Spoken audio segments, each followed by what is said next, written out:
Bien-aimé dans le Seigneur, que Dieu, dans son amour incommensurable et parfait, vous savez, j'aime bien cette histoire de Jésus qui sort des eaux de baptême. Il n'a rien fait, il n'a même pas guéri de malade.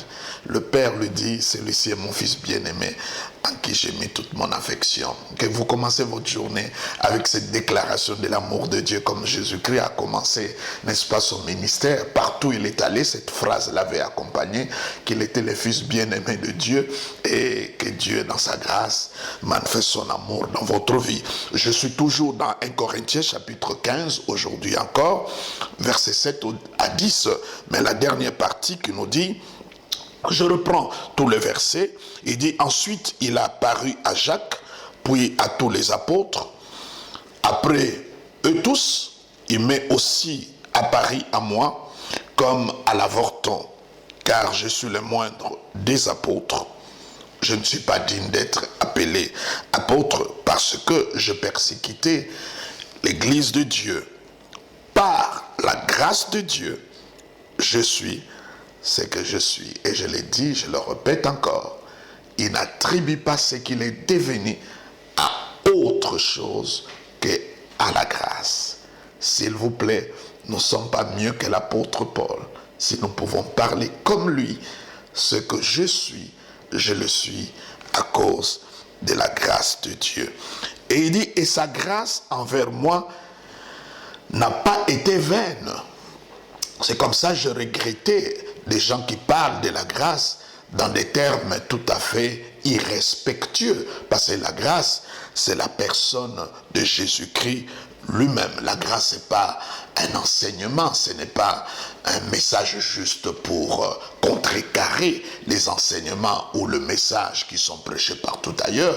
Mais la grâce, c'est tout. C'est la grâce, c'est la personne du Christ. Il dit, la grâce de Dieu envers moi n'a pas été vaine. Lorsque la grâce de Dieu vient dans ta vie, il prend la forme de ton besoin. Cette grâce ne doit pas être vaine. Et comment elle ne doit pas être vaine? Il faut commencer à agir en fonction de cette grâce. C'est comme ça l'apôtre Paul dit, loin de là. Cela veut dire la grâce n'était pas vaine pour moi. Donc, la grâce est agissante, la grâce est opérante, la grâce a des résultats, la grâce c'est quelque chose d'extraordinaire. La grâce, elle est miraculeuse. Et qu'est-ce qu'il ajoute? Parce que la plupart du temps, en dehors du fait que quand nous exaltons la grâce, les gens ont tendance à dire que nous sommes en train de donner la licence au péché, ou bien nous donnons les autorisations de chèques en blanc pour que les gens se comportent comme ils le veulent. Mais en dehors de ça, il y a une autre accusation que je trouve aussi malhonnête. Les gens disent que quand nous prêchons la grâce, nous poussons les gens à la paresse. Mais là, l'apôtre Paul, lorsqu'il exalte la grâce de Dieu dans sa vie, cette grâce qui n'était pas vaine, l'apôtre Paul, il dit quelque chose, j'ai travaillé plus que eux tous. Donc, vous prenez Jacques, André, Pierre, vous le mettez ensemble, et l'apôtre Paul, qui n'a pas vécu ensemble avec Jésus-Christ, qui a rencontré Jésus-Christ par révélation et par vision, il dit, vous mettez tous ces apôtres, mes bien-aimés, de la première heure, ceux qui étaient avec Jésus-Christ, en d'autres termes, ceux qui étaient, si je peux parler à la manière des hommes favorisés, moi, j'ai travaillé plus qu'eux tous. Donc, je ne peux pas comprendre que quand nous parlons grâce et les gens disent, nous poussons les gens à la paresse. Mais si quelqu'un reçoit de la part de Dieu la grâce et qui n'agit pas, qui ne prie pas, qui ne lit pas la Bible, parce qu'il n'a pas compris la grâce. Ce n'est pas que la grâce, c'est ça qui pousse à la paresse.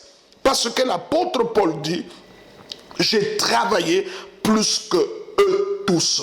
Donc, tous les apôtres, lui, il a travaillé. Et c'est vrai, quand vous prenez les actes des apôtres, les épîtres, mes bien-aimés, vous vous rendrez compte, mes bien-aimés, que Paul a travaillé d'une manière extraordinaire. Plus que tous les apôtres, il a travaillé plus que cela. Et la quantité de révélations qu'il a reçues de la part de Dieu ont Aucun apôtre a reçu ce genre de révélation qui fait le socle et les fondements de notre christianisme, mes bien-aimés. Il a travaillé plus que eux tous. Mais il dit, la grâce n'était pas vaine. Je travaillais. Tu ne peux pas dire que parce que c'est la grâce, je ne peux rien faire. C'est faux. Ça, ce n'est pas la grâce. Ça, c'est la pseudo-grâce. La vraie grâce nous pousse à l'action, nous pousse au travail. Parce que la réponse de l'amour, c'est l'amour. Quand quelqu'un t'aime, tu peux que, à votre tour, manifester de l'amour. Et l'amour est agissante. La Bible dit, n'aimez pas en parole, nous devons aimer, n'est-ce pas, par des actes. Donc,